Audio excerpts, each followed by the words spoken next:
Good day everyone, Trainer Maxim with you. Thank you very much for joining me for this quick fix series. Today we're going to fix the leg raises for your core and the hip flexors.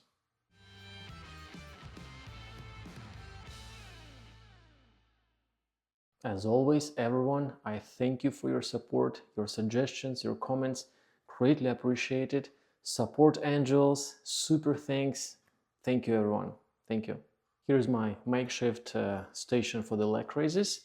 Let's see how we typically do them at the gym in attempt to train our core, because we think that leg raises are all about the core muscles. Why? Well, of course, because we feel burn during the leg raises exercises and we connect two dots and we think that it's the core exercise.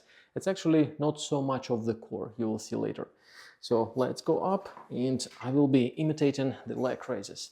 We often go here, place the arms like this, go here, hold, lean back a little bit, and go up and down. 5 reps. 1, 2, 3, 4, 5, and rest. That's all good. You will feel your core. However, we would like to do it slightly better, because the leg raises in the first place are conditioning the core to work in combination with the hip flexors. The main goal of the leg raises in the first place to condition the hip flexors, and the core will be helping you with this.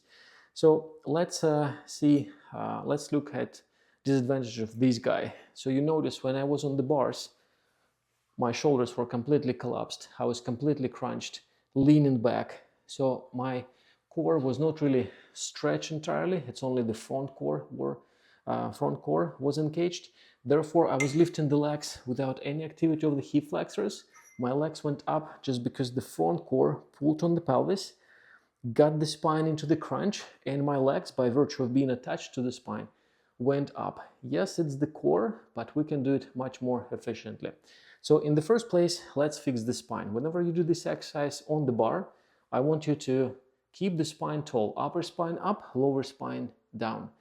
Straighten the spine in this fashion from both ends. Make the spine hollow by thinking the back ribs are going to the spine, or the spine pushed into the rib cage, so that you have this position of the spine with the pelvis still staying in the neutral position, so that we can activate the hip flexors. The third thing, you're opening the shoulders, making sure that you're not collapsing into the slouch position. It will make it easier for the shoulders, and you will be staying much more elevated on the bars, further improving the engagement of the hip flexors and the core. And only after that, you're trying to raise the legs by primarily first utilizing the hip flexors. And when the hip flexors are exhausted, you can activate a little bit of the front core, asking the front core to start curling your spine from the top to get the legs even higher, while keeping the activity of the hip flexors still in place. So this way you are training much more things than just the front of the core. You are training the spinal alignment, spinal muscles, you're training the shoulders, open shoulders alignment, shoulder muscles in the back.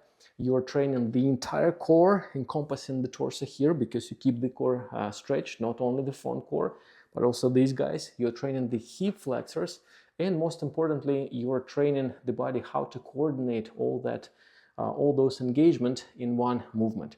So let's see what I'm talking about.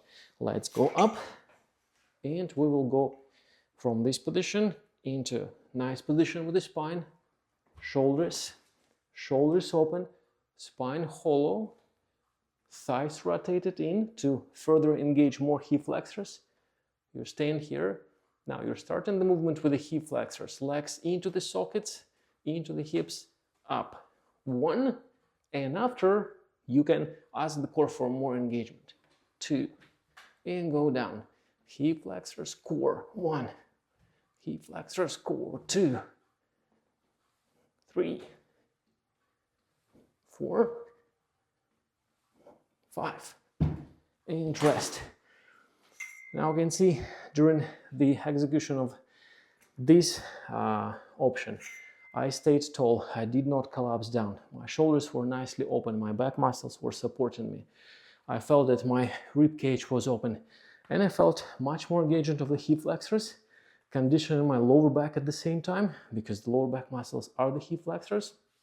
So at the same time I conditioned the hip flexors, I exhausted the range of motion for the hip flexors, I asked the core to start curling my spine against the resistance of the lower, against the resistance of the spinal muscles that still tried keeping my spine tall. So I conditioned the back muscles to keep the spine as stable as possible while the core is engaged. And after we lifted the legs a little bit higher.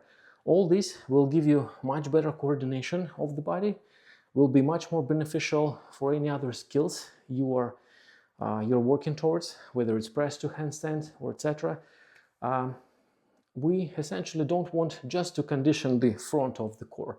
Yes, it will burn, yes, you will feel it, but nothing else from these described activities would be working, just the front core. And the front core itself is not beneficial for the functionality of your body.